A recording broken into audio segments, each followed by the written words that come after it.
દાખલ કરવામાં આવેલું હતું ત્યારથી આપણે ખબર મળી હતી કે જે ચંડોળા તળાવ વિસ્તારમાં લલ્લા બિહારી ઉર્ફે લલ્લા પઠાણ જે છે એ ત્યાં એક મોટો રેકેટ ચલાવતો હતો અને એ ત્યારે ફરાર હતો.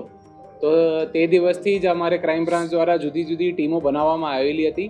એમાં અમારા દ્વારા બાતમીદારો મારફત તકનીકી મારફત બધી રીતને આપણે મહેનત ચાલુ હતી અને એ મહેનત દરમિયાન રાજસ્થાનના ધારી વિસ્તાર બાજુથી અમારે આજે એ લલ્લાની ધરપકડ કરવામાં આવેલી છે અને અત્યારે એમની પૂછપરછ ચાલુ છે.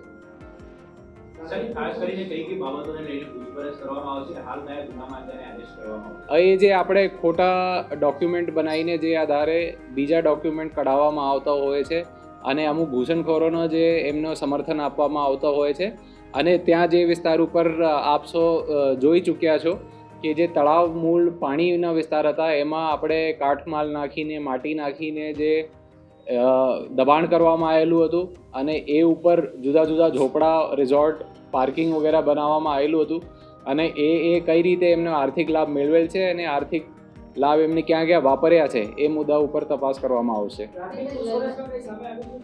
પ્રાથમિક પૂછપરછ અમારી ચાલુ છે અને અમારા જે રિમાન્ડનો મુદ્દાઓ છે એમાં જે અમે દ્વારા બતાવવામાં આવેલું છે એ તમામ મુદ્દાઓ આપણે રિમાન્ડ દરમિયાન લેવામાં આવશે. રિમાન્ડમાં જ્યારે એમના છોકરાની એરેસ્ટ થઈ ત્યારે મૂકવામાં આવ્યા હતા. આ બધી બાબતોનો સમાવેશ કરવામાં આવ્યો હતો. એક બાબત મિસિંગ હતી, વોટર બોડી પરનું એન્ક્રોચ નહીં.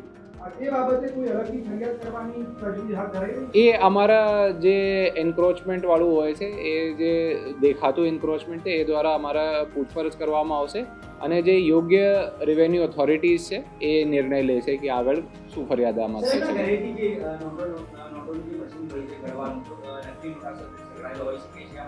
નકલી નોટ અત્યાર સુધી આપણે નથી મળ્યા.